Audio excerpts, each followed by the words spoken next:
Welcome to our channel. Today we how to log into VMware Cloud Console, complete guide step by step clearly.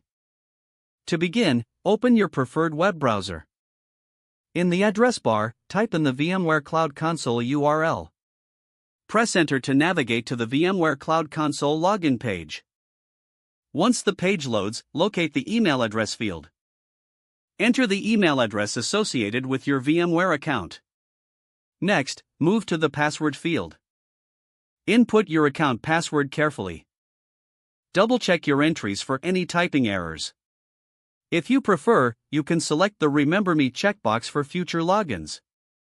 Now, look for the Login button. Click on the Login button to proceed. If your credentials are correct, you will be redirected to the VMware Cloud Console dashboard.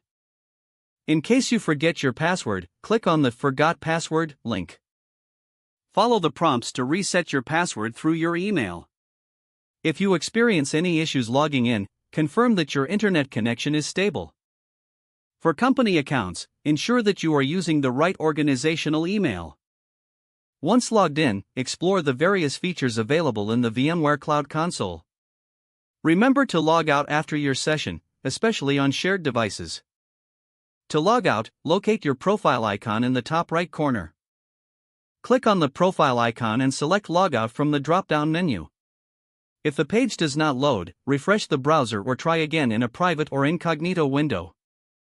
Make sure you are using the correct email address, then retype it carefully to avoid small typos.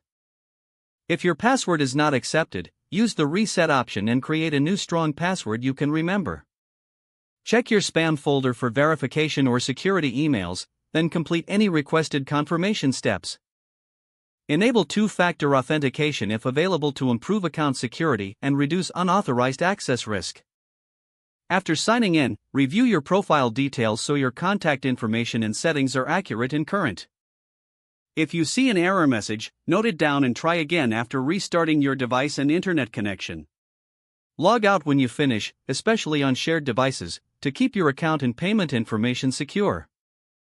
Don't forget to like this video and subscribe to our channel for more step-by-step tech guides.